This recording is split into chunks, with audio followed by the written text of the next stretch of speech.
République démocratique du Congo, dynamique pour une sortie de crise du soc en cycle. Jour J-, 544 jours conformément à l'article 73 de la Constitution. Pas de glissement, même d'une seconde. 1. La DISOC félicite le peuple congolais en général, les Quinoises et Quinois, ainsi que les forces politiques et sociales acquises au changement, en particulier pour avoir répondu favorablement à l'appel leur lancé pour s'opposer à la tenue de la plénière de ce jeudi qui allait procéder à l'examen de la proposition de modification de la loi électorale. La DISOC félicite également des honorables députés nationaux acquis au changement qui n'ont pas participé à cette plénière en exigeant au préalable les consensus entre toutes les parties prenantes sur les réformes électorales. La DISOC félicite les confessions religieuses, plus particulièrement les églises catholiques et protestantes, dans leur démarche pour l'aboutissement de ces consensus. 2.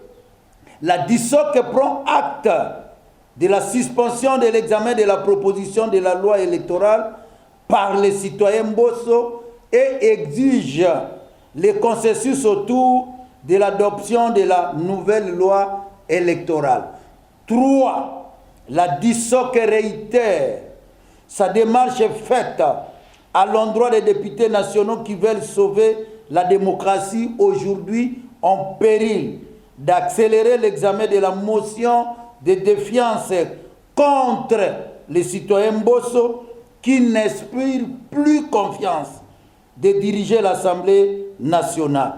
Pour la DISOC, le vote de cette motion de défiance constitue une condition sine qua non avant l'adoption d'une nouvelle loi électorale. En tout état de cause, la DISOC invite le peuple congolais à rester vigilant face à la dérive dictatoriale du pouvoir en place et de se tenir prêt à toutes les actions démocratiques qui vont s'en suivre. Pour la DISOC, pas de plénière sur l'adoption d'une nouvelle loi électorale sans consensus entre toutes les parties prenantes au processus électoral. On peut tout nous empêcher, sauf nous interdire de réfléchir. Fait à Kinshasa, le 14 avril 2022, Jean-Pierre Lissanga Bonganga, coordonnateur de la DISOC, président national de la Convention chrétienne pour la démocratie.